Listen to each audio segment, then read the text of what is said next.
heart of where innovation, money, and power collide in Silicon Valley and beyond. This is Bloomberg Technology with Caroline Hyde and Ed Ludlow.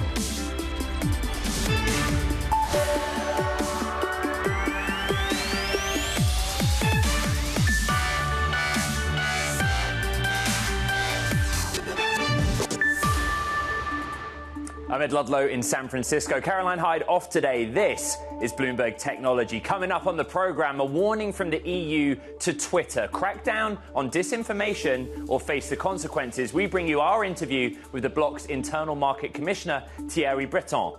Plus, tech executives descend on the White House. Our takeaways from Narendra Modi's state dinner as the CEOs of Apple, Google, Microsoft and OpenAI dine with the president and India's prime minister. And San Francisco's driverless future. I'll take you behind the scenes of my experience using autonomous vehicles as robo-taxis. It's becoming a reality for thousands in this city. First, let's get a check on the markets. I want to get straight to the technology sector and equities. The Nasdaq 100 down this Friday. We're actually down on track for our biggest weekly drop since March, that week in March where the banking crisis was unfolding. There's a story playing out here. You look at the performance of the Nasdaq 100 year to date. It's about a 40% gain, near that, echoing what we saw in 1999, right before that bubble. We've got strategists by Bank of America writing that investors actually have started to flee technology stocks. They cite data from EPFR Global Data, $2 billion of outflows in the 5 trading days through June 21st. So there could be a shift here when you extrapolate, when you zoom out and take a look at the Nasdaq 100. In the moment, most names on a single name basis in the red on that index. Some breaking news at the top of this hour. Bitcoin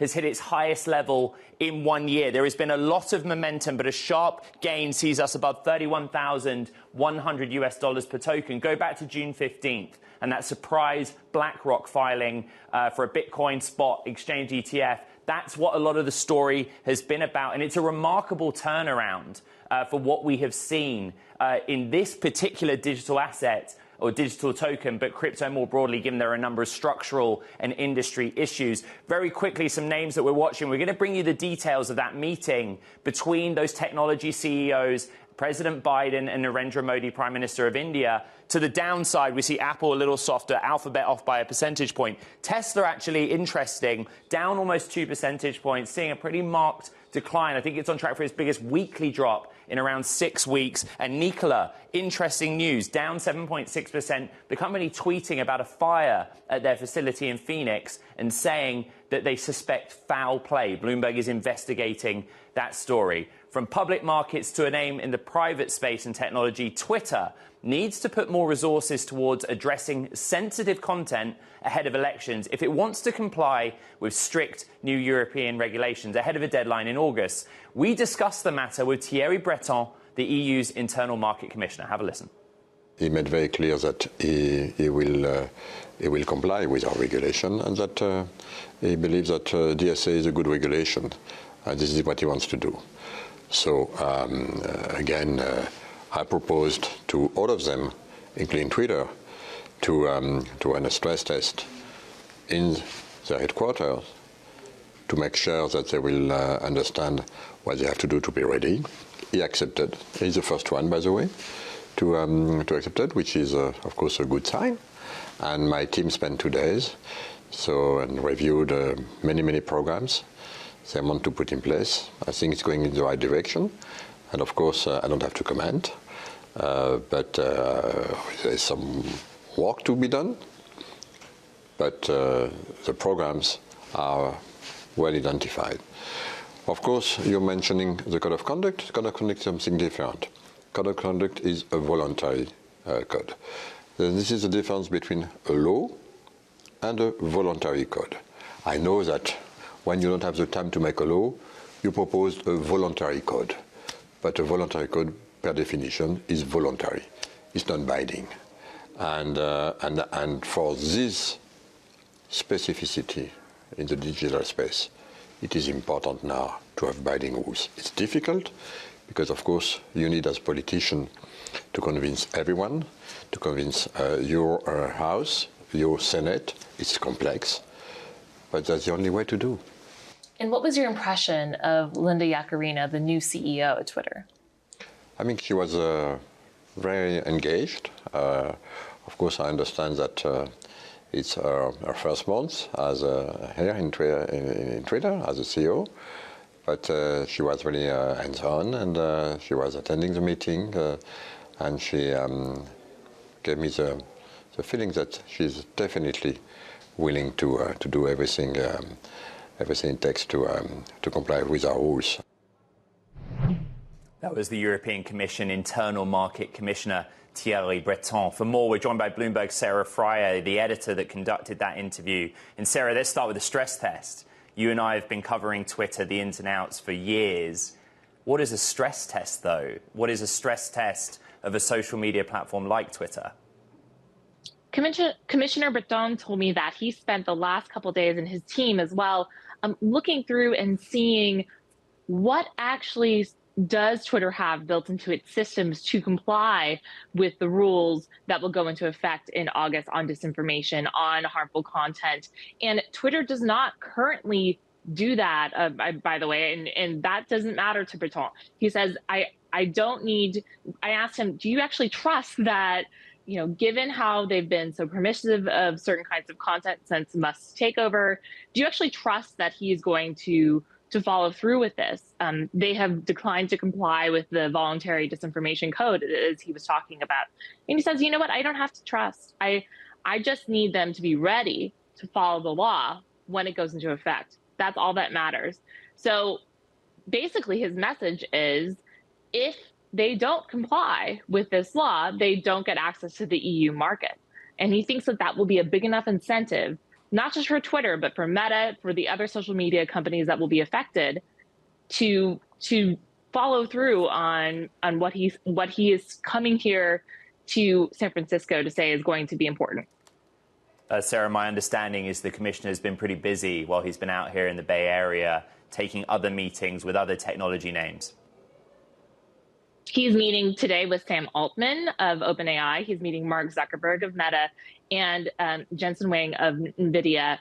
So, Breton is not just talking about this Digital Services Act. He's talking about the AI regulation that he wants to put into effect. Now, that's not a law yet, but that's going to require companies to think about how they're building their AI. He wants to encourage them to not build it in directions that he thinks would be bad for society, such as social monitoring, grading people based on their social media habits or facial recognition. There are some forms of AI that he thinks will be harmful. And so if he can put those regulations into place early enough, then maybe when the companies decide where they want to invest going forward, they won't invest in those areas. And they will put, in this race to build AI products, they will put their money into things that are a little bit better for society. Bloomberg's big tech editor, Sarah Fryer, thank you. It's not the EU just visiting these shores. We also have visitors from other nations. India Prime Minister Narendra Modi is wrapping up his time in the US with a state dinner at the White House where tech leaders from Apple to Google to Microsoft descended on the president's home. For more, let's bring in Bloomberg's Nick Wadhams out in Washington, D.C. It's interesting, the Biden administration pulling two things together, Narendra Modi's visit and technology executives. Well, it's pretty fascinating because what you're seeing in real time essentially is the entire tech sector saying, oops, we need to protect ourselves given the geopolitical strife that's happening with China, and hey, India looks like a really appealing alternative. Still pretty tentative steps right now, but in all sorts of areas, AI, semiconductors, defense, there are just all sorts of partnerships and deals where they're essentially looking to fulfill what they and the administration say is a push toward friendshoring. So instead of offshoring, sending all their production to China, cutting down some of their vulnerabilities and going to a country that looks a little more friendly to the U.S. It's interesting. You had the dinner last night. Our understanding is that there'll be more meetings this morning with that group of technology CEOs. Some of them have an interest, right? Sam Altman has been to India, the CEO of OpenAI. There's been a big emphasis on what Apple is doing, both in that market, but also in its supply chains. It makes you think about the relationship between the US and India strategically, Nick. which is your domain, right? How does the US view India as a technology partner, a supply chain partner, a geopolitical partner in the context of Asia?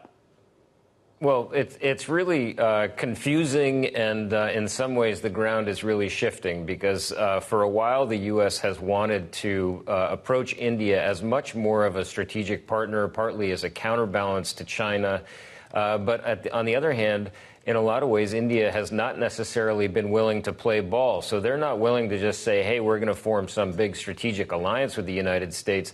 We have other interests. For example, they have not condemned Russia's invasion of Ukraine. They've taken a much more ambivalent stance. They see themselves in some way as sort of a representative of what Narendra Modi called yesterday in his speech to Congress, the global South. So they are not necessarily interested in just being this, shoulder-to-shoulder partner with the United States, but they do want to bring in U.S. money, U.S. business, advance their own economy. So they are eager to play that role. And then you see these tech companies essentially coming in and saying, OK, well, look, this is a partner where it could be a lot safer for us than China, given all of the problems that China has imposed on U.S. companies, also the intellectual property theft, a whole other range of issues that's making them reconsider their connections to China. Bloomberg's Nick Wadham's out in D.C. Fascinating that we have the EU here in the Bay Area, then D.C. We have all the tech executives from the Bay Area in D.C. and President Biden really interacting with that sector. Thank you for your time. Interesting one. Coming up, we have actress Halle Berry and Pendulum co-founder and CEO Caroline Hyde talking with me about gut health from our Bloomberg Technology Summit, which was out all day long yesterday. You don't want to miss this one. This is Bloomberg.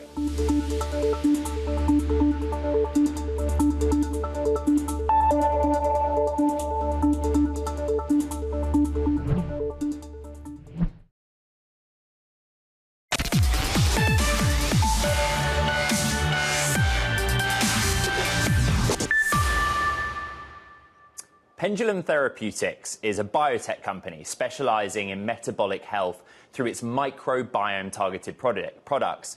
Academy Award-winning actress Halle Berry joined the company as an equity investor and chief communications officer, also a director, earlier this year after prioritizing her own metabolic health with Pendulum's products. I caught up with both her and Pendulum co-founder and CEO Dr. Caroline Hyde at the Bloomberg Technology Summit yesterday. And it was an interesting conversation. I said to her, how'd you get into this? And she basically is saying, well, I had some problems. I used a product, it worked, I became an investor, now I'm all in. She described it to me as her second act. She's still acting, but now this is the first step into her becoming an investor, a director of a company, and maybe something more. She promises she'll come back. AI also very much at the center of the discussions we were having at the Bloomberg Technology Summit. Here's what some of the speakers weighing in on the future of AI had to say, from everything cybersecurity related to calling for democratization of the technology. We think this technology, the benefits, the access to it, the governance of it, belongs to humanity as a whole. This generative AI opportunity is huge. We don't know yet all of the different applications that are going to come up. We're seeing that just within the past 6 months is a revolution, the number of companies coming with use cases. We'll also see, and I think people have heard a lot of this today, AI coming more and more to the forefront, both to help folks stay productive and from a security perspective. If we do our job right, I think it should buttress our existing leadership position in the cloud. It can detect a fair amount of stuff, but there's a lot of subtle stuff that humans detect that AI doesn't. And so I think we have to ask ourselves, are we happy with the road we're going down? Because we're about to accelerate that road. And if we want to maybe make some course correction, now is the time to do it. And this is why I think discussion shouldn't just be about AI, but should be about what kind of world do we want to live in and what do we want to do with this technology. You know what? Let's get some more of the conversation and go back to that conversation with Halle Berry and Caroline Hyde of Pendulum. Have a listen. What was it like launching and growing a business at first, and including raising money from a big name venture capital firm? You know, in other, even in the kind of intersection of medicine and foods. You know, there is issues of regulation, non-regulation. They are often born out of academia. I'm just fascinated by the origin story of this company. Well, I think as with any big initiative, when you start it, you don't necessarily know what you're taking on. And so it's mostly ignorance and naivete that got us here. I think it's, you know, we knew that the gut microbiome was a new frontier in science.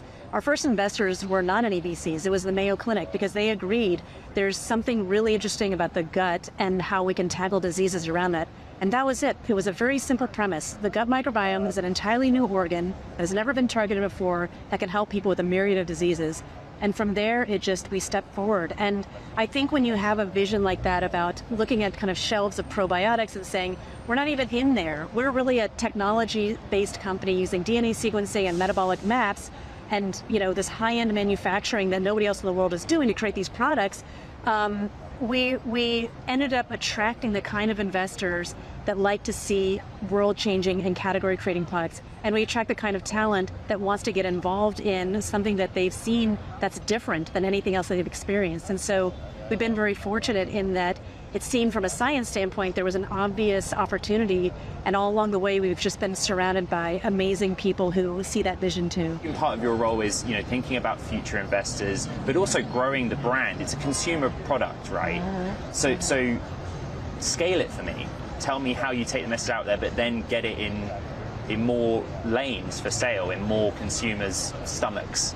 Well, I think it all starts with, you know, communication, talking about it, getting them to get interested in the brand, getting them to go try it, to see for themselves. Like Colleen and I always talk about, don't just take it because I say. What I would love people to do is go try it because I ask them to. And then they decide for themselves. And I think that's how you start to scale it, because it really does work. You know, it's not one of these products that just has a pretty package. As a matter of fact, it didn't have such a pretty package when I came along. And I said, you need to put this product in a pretty package, because what I find is things that often sometimes scale, sometimes it's marketing. You know, they have a pretty bottle and it's marketed the right way. And as consumers, we're often drawn to that. So now knowing that she's got this like world-class product here, I said to her, now it has to look like that too, because that is very much a part of how we buy as consumers. What's the future? IPO, raise more money, sell to a bigger player in an analogous field. You know, how do you feel about that at this stage of the company's life cycle? I mean, from the day we started the company to today, to what I hope is going to be true into the infinite future, the company has been centered and grounded in how do we help people? And so right now we're helping tens of thousands of people. And so when I think about the future, it's how do we get to hundreds of thousands of people to millions of people, and that's what it's all about. And I think if you create a product that people love and it's bringing benefit to the world, all of that other financial stuff will just fall into place.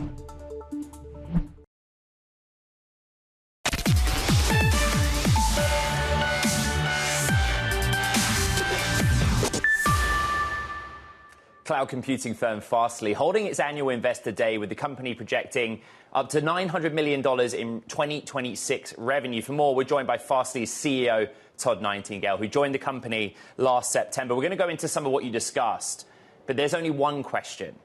How does Fastly use artificial intelligence to improve its products? That is a great question, and obviously super top of mind for everyone. Of course, just like every other company, especially tech companies, we use artificial intelligence to improve our offering, specifically in traffic engineering, which is really near and dear to how we deliver best-in-class performance. That's core to our value proposition. But I think what's really interesting for Fastly especially is the opportunity to bring our customers' AI workloads into the edge. We partner closely with centralized cloud providers where those models are trained, but running an inference model at the edge has the power to deliver best-in-class, sort of next-generation, AI user experience. And user experience is what we focus on at Fastly, so we're kind of super excited about this new focus on AI. Todd, the edge cloud market, we discuss this on the program all the time, Microsoft, Google, AWS. It's going to be hard. Like, how much of that market are they going to allow you to have? AWS, GCP, Azure, these are core cloud technology providers, IaaS providers that operate these massive core cloud technologies. And every one of our customers uses a central cloud provider. We don't compete against those folks. And largely, that's great.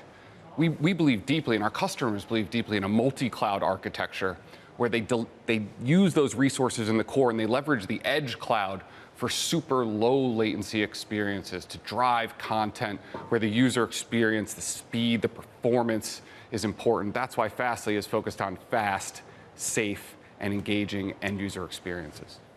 You know, the market loved this number you're putting out for 2026. It's a long way away. I want to hear about what you're doing right now. You know, what's driving growth for you right now in this quarter, next quarter? Yeah, we're really pivoting Fastly hard right now towards aggressive customer acquisition, towards driving growth across our business, and really financial rigor, not just top line growth, but improving our bottom line as well. But really, what's driving the change in so many ways is a refocus on delivering the best user experience with platform unification so that our customers have a simpler experience end to end, and they can really partner with Fastly, not just on one product line like content delivery, but across our portfolio. That makes our sales teams land and expand motion so much easier as they expand from content delivery to security, to compute, to observability. It's also amazing, you know, we've just launched a new partner program where our systems integrator partners can take to market not just content, not just security, but our whole portfolio. That's driving amazing deal registration, which is filling the top of our pipeline, and I think really setting us up to change the growth and the acceleration of the company. Todd, your core business is Content Delivery Network, or CDN, to all the CTOs that check into our show. It's such a mature market. So how do you navigate a mature market? You know, I think innovation is the key. We're innovators at Fastly, and CDN, the kind of legacy CDN technology, that is not what's happening at Fastly right now, and that's not what customers come to Fastly for. We're delivering not just static content, but the most real-time delivery, the most dynamic, the most engaging content in the world. It's why compute is such an important part of our business as well, and it's really always been embedded within content delivery. It's also why people who are streaming real-time events, who have dynamic content, they want engaging application experiences. Those are the customers that come to Fastly, and I believe over time, just about every organization in the world is going to fit in that category. Fastly CEO Todd Nightingale, good to catch up out of New York. Thank you for your time. Now, coming up later in the program, startup Lunar Energy launching an all-in-one home energy system, and it's tapped Sunrun to help with those solar installations. Both CEOs coming up next here in San Francisco. This is Bloomberg Technology.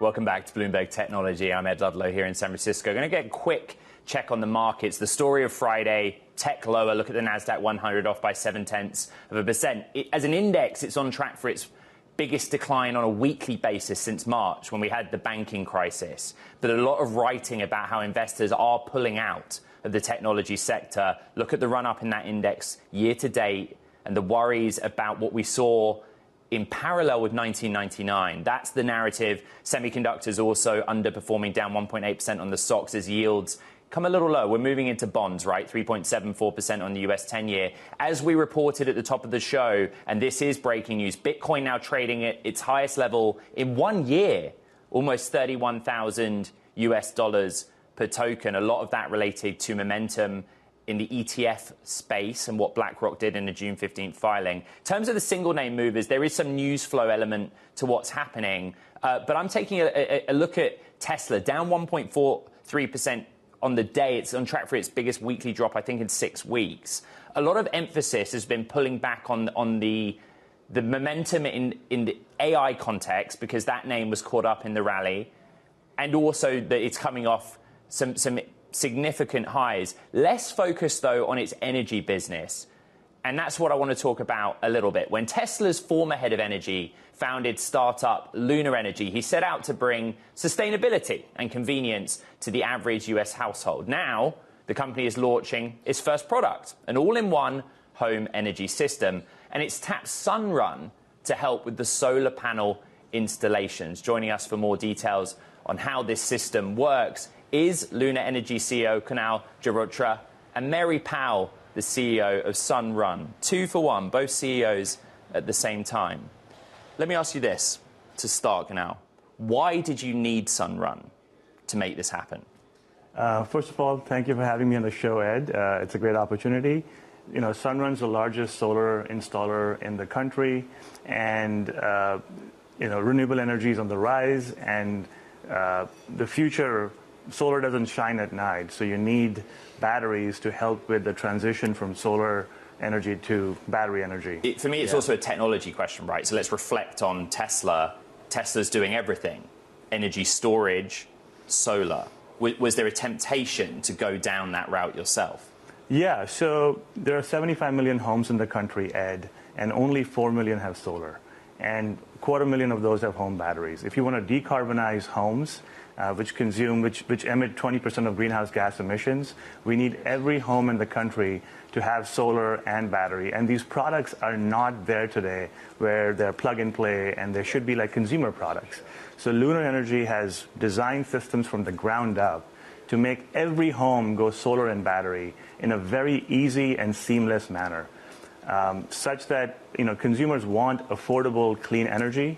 Energy bills are rising. Power outages are rising with severe weather around the country.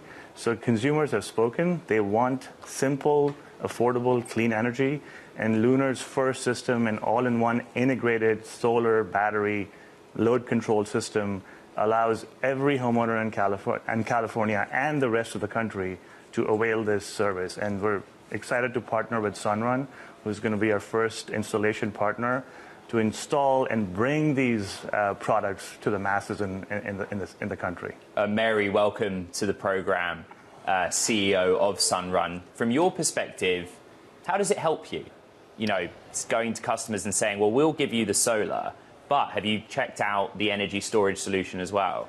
Oh, my goodness. Well, first of all, we are so excited about this opportunity to be partnering with Lunar. We are a strategic partner of Lunar. We were one of the original investors in Lunar because we see massive opportunity around storage in the United States of America. Sunrun is not just the leading solar company. We are actually the leading company in America that provides solar plus storage, you know, that can really help support not just our customers all around the country, but frankly, the grid. One of the reasons I am so excited about what Kunal and his amazing team at Lunar have done is that they have really created that next level storage device that can also really integrate in a sophisticated way with the grid and help us make a more affordable, reliable grid for all of America. The frustration that some Americans have, and this plays out in jurisdictions all over the world, is that you install solar, and often there's help to do it, subsidy, and in places like California where the sun does shine, it's great, but often the electricity goes back to the grid and you're compensated with a credit. It's not a self-contained system, Mary, and so I wonder how quickly you see us moving to genuine households that can run independently from an electricity perspective. Well, the cool thing is we're actually there. And I mean, this kind of technology just accelerates that capability. But, you know, at the end of the day, one of the things that we're most excited about isn't about providing opportunities for customers to fully defect from the grid, which is sort of what your question implies.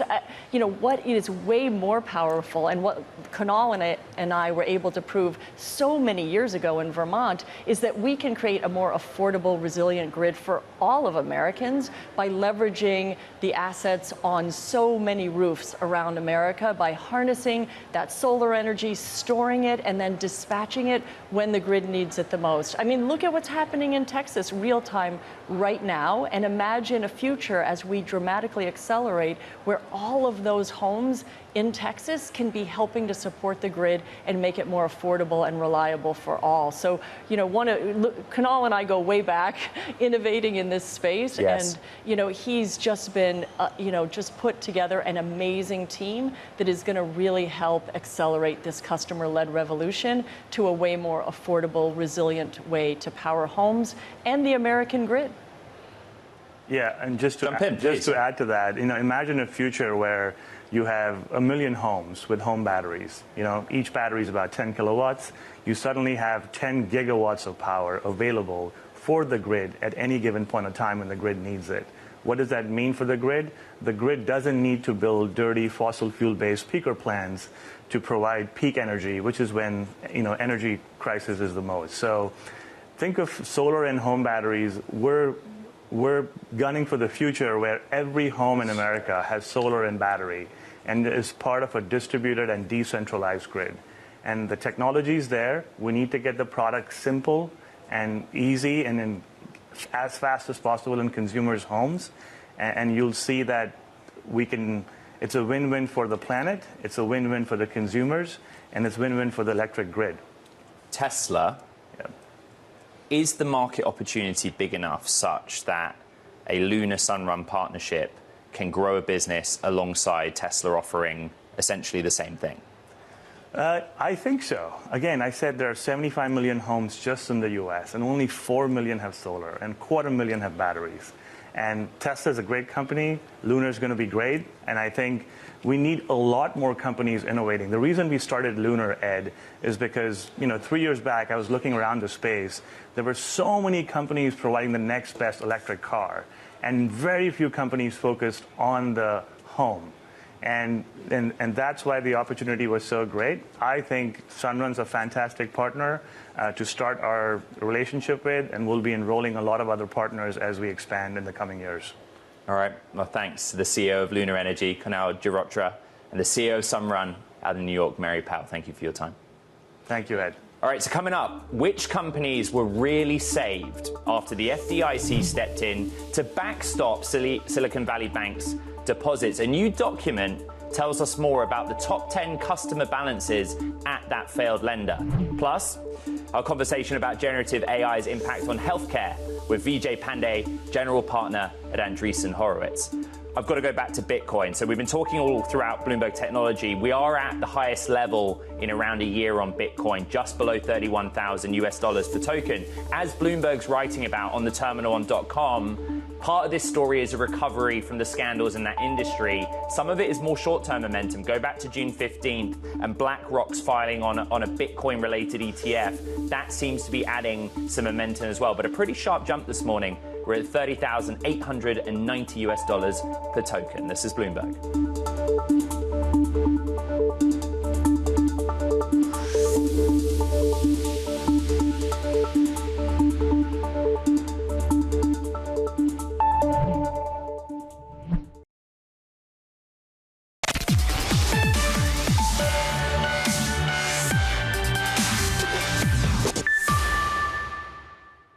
A document from the FDIC, which the agency said it mistakenly released unredacted in response to a Bloomberg News Freedom of Information Act request, provides one of the most detailed glimpses yet into the bank's biggest customers. And it turns out the decision to guarantee all accounts above the $250,000 federal deposit insurance limit also helped bigger companies that were in no real danger, like Sequoia Capital. Let's bring in Bloomberg's Hannah Miller to go over this. What did the document we obtained from the FDIC actually tell us? Yes, so it listed out who the top depositors were with Silicon Valley Bank. And it's a reminder that it wasn't just fledgling startups that got helped out here. It was big companies that really didn't actually need that kind of aid. So the top of the list was Circle. They had $3.3 billion of their reserves for their USDC stablecoin with SVB, so they topped the list. And you also, like you mentioned, had Sequoia with $1 billion. And they have $85 billion in assets under management. So that's just a small fraction of what they had at SVB. It's one of the most read stories on the Bloomberg Terminal.com for obvious reasons. Even though it happened in the past, we're learning so much about what happened. But why does it matter what's contained within that? Yeah, so this is a reminder that the tech industry is still feeling the effects of the collapse of Silicon Valley Bank, that essential changes have been made here, that it's not going to be the same They're not going to have those same comfortable banking relationships that they had prior to SVB's collapse. So I think this is, even though this happened in March, this shows the impact here. It tells us that this is something that we need to keep tracking, and that the tech industry isn't going to be the same moving forward. You and I were at the Bloomberg Technology Summit yesterday, and the SVB story earlier in the year kind of put into question the health of Silicon Valley, so to speak. What did you make of the health of Silicon Valley? I had a lot of interesting conversations where people were saying, like, talent's here, all the access to money is here, this is great, and others that were saying San Francisco's dead. It was very difficult to discern the mood music. Yes, I mean, it was really refreshing to see people at the conference. There were some great conversations. I think people were excited and happy to be there, but I think there's still this tense undercurrent. People are worried about the fate of San Francisco. There are people who are not back to work, or they've moved out of the city, including the talent that powers the tech industry. So I think there are still some questions ahead as to, how SF is going to fare moving forward. Bloomberg's Hannah Miller, terrific reporting. Great to be out and about with you in San Francisco talking all things tech. Now, generative AI is the latest craze in the tech world, but not necessarily in the healthcare industry. Vijay Pandey, general partner at Andreessen Horowitz, is trying to change that. He's been thinking about AI's potential impact in health and medicine for years. We sat down with him earlier this week to discuss the intersection of artificial intelligence and health. Have a listen. Prior to joining Andreessen Horowitz, I was a professor at Stanford in actually many departments in chemistry, computer science, structural biology, and I was chair of biophysics. And the result of that actually was almost 400 papers, 7 patents, 3 books at this intersection. So what we're seeing today is something that in some ways I've been waiting for decades. The cynic and the skeptic says, yes, you're jumping on the bandwagon. Now, you yourself have been looking at this area for a while, but give me some concrete examples in the theatre of healthcare, the area of healthcare, where a large language model or a foundation model can improve a process, a product, whatever it may be. Yeah, to kick it off, I think these large language models are very exciting. And what they can do is they can act as an interface where you can finally talk to the computer in a way that you couldn't before. But it's worth emphasizing that AI is much more broad than that. AI is something where it can impact drug design, where we can develop new drugs faster. It can impact how we think about healthcare, how we allocate healthcare resources. These are things that go beyond the LLMs, as exciting as LLMs are.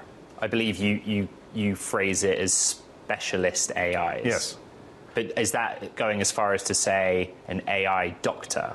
Yeah. Or are we talking about an AI back office? Yeah, I think you want both, right? And so the beauty of AI back office today is that you can solve problems that are not clinically relevant, but are still very important and still huge top line and bottom line issues for companies. But in time, as AI gets smarter and becomes a specialist, we can get to the more critical clinical areas where maybe it's not an AI doctor at first, maybe it's someone who helps the doctor, who scales the doctor. Instead of one doctor seeing 8 patients a day, maybe they could see 10 or 20 or 80. That scaling alone would be exciting. And also it uplevels the quality, that perhaps we can all get the best doctors because now AI is helping everybody. How does Vijay Pandey make money? Like, what is the exit strategy in this world? Because you quickly encounter regulatory headwinds, the need for approvals. And if we think about in the context of drugs, medicines, trials, yes, how does that all square as a venture capitalist? Well, what's interesting for AI in life sciences and healthcare is that we have this very robust regulatory infrastructure already there. You know what you're going to get. We know what we're going to get. And actually, the amazing thing is that the regulators are excited about AI. When we talk to them, they see that AI can do things for human health. They want to see how they can change regulations to allow AI to be able to have its greatest impact. So you're at Andreessen Horowitz, and big firm. That's understating it, really. Yes. But there are many partners who are interested in artificial intelligence. How do you all work together, and how do you stay in your lane thematically? In this case, bio and health? Yeah, so we were broken into a series of funds. And so I founded the Life Sciences and Healthcare Fund. And so for anything that's in the area of life sciences and healthcare with AI, that would fall to our team. And what I'm excited about that combination is that that space has been so resistant to tech for decades. And AI is making such a dramatic change that it could have some of its biggest impacts in that space. That was Vijay Pandey, general partner at Andreessen Horowitz. I want to go back really quickly and correct something that I said earlier in the program. I said that Tesla, on a weekly basis, had its biggest decline in 6 weeks. It's down modestly on the week, just 0.1% at current levels. But what I should have said is that it is down on a weekly basis for the first time in 6 weeks. In other words, it has snapped a 5-week gain streak. And there's still some of the session to go. So a little clarification on that one. This is Bloomberg.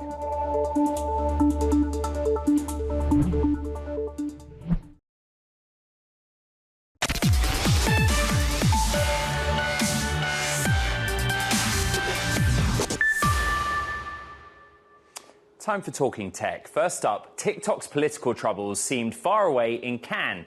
Ad executives swarmed the company's glitzy pop-up stage during a week-long industry extravaganza in southern France. And many said they actually planned to send more business to the platform. And Deloitte, the auditor of Indian tech firm Baiju's, quit.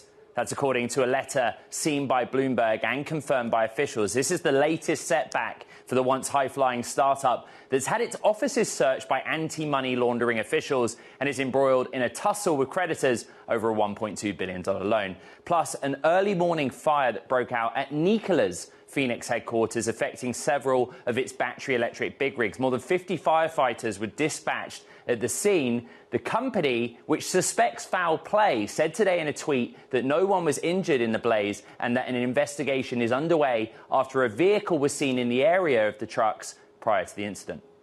Now, San Franciscans are finally getting used to seeing electric cars cruising along the streets with no one in the driver's seat. Of course, I had to see it for myself. This past week, I've been making my way around using mostly rides from Alphabet's Waymo and its ride-hailing service. Here's how it went. So seeing a driverless car in San Francisco with no one in the front seat is kind of becoming normal. But what about riding in one? This was my first time in a driverless Waymo. Step 1, hail a ride via the Waymo One app. 4-minute wait time, not bad. You can track the car's progress, it arrives, and next unlock the doors with the app and get in. Don't forget, seatbelt. The ride is started by touching a screen in the car or in the app. Hello, I'm from Waymo. Look, along the way, it's pretty smooth.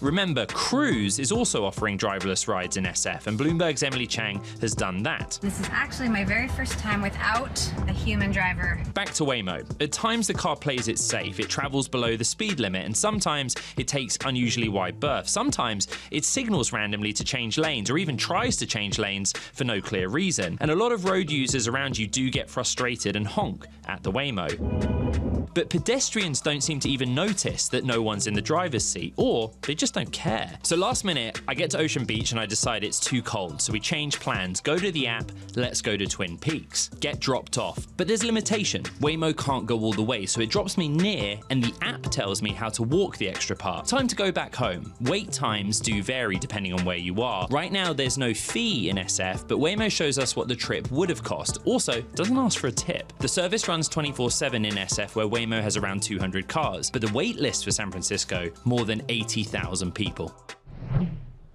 You can read more about my story and what it's like to ride in an autonomous car on the Bloomberg terminal and, of course, on Bloomberg.com. Let's get a final check-in on Bitcoin. Throughout Bloomberg Technology this hour, we've been talking about Bitcoin trading at its highest level in a year, now back above 31,000 US dollars per token. The longer-term story that Bloomberg's writing about on this Friday morning is getting over some of the scandal in the industry that we've seen, some kind of longer-term momentum, shorter-term, that June 15th regulatory filing from BlackRock seeking an ETF product in the Bitcoin domain. A pretty sharp spike, though, at one point in Friday's session. No headline or catalyst per se, but we do see these kind of timed swings in the price of Bitcoin.